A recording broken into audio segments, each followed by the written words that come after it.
incline push-ups. I'm going to use my bench here.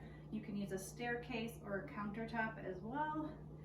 So I'll show you from this angle and then also from the side. For setting up, instead of having your hands right underneath your shoulders or way out to the side, we're kind of in the middle of that.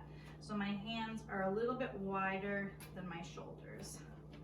Bring my feet back so I'm in a long line from my head all the way to my heels. From here, I'll lower down, press back up.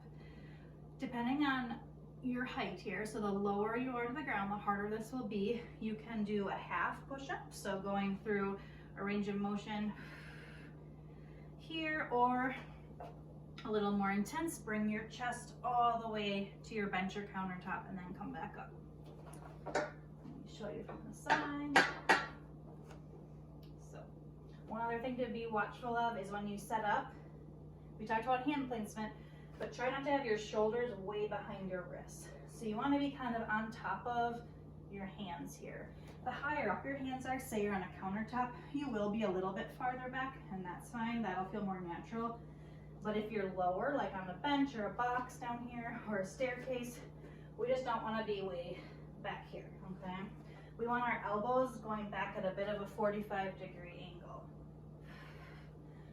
Push-ups are a great time to use your forceful exhale. So I'll inhale on my way down, exhale as I push myself back up, okay? One other note is to try to move as a unit.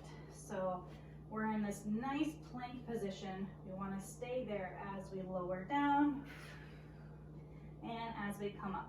What we want to avoid is going down and then kind of worming your way back up.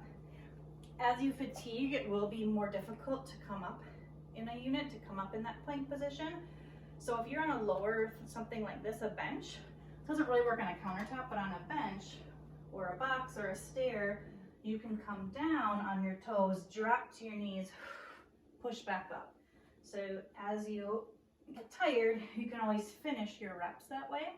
You can also do that from the floor. If your hands are on the floor, go on your toes on the way down, come up on your knees. If you're using a counter, you're gonna be too far away from the ground to do that, but you can always find something else a little bit higher to make it less intense, or just pause, take a few breaths, come back and finish. As a friendly reminder, push-ups are hard. They're hard for me and I've been doing them forever. So it takes time to get better at them, don't worry.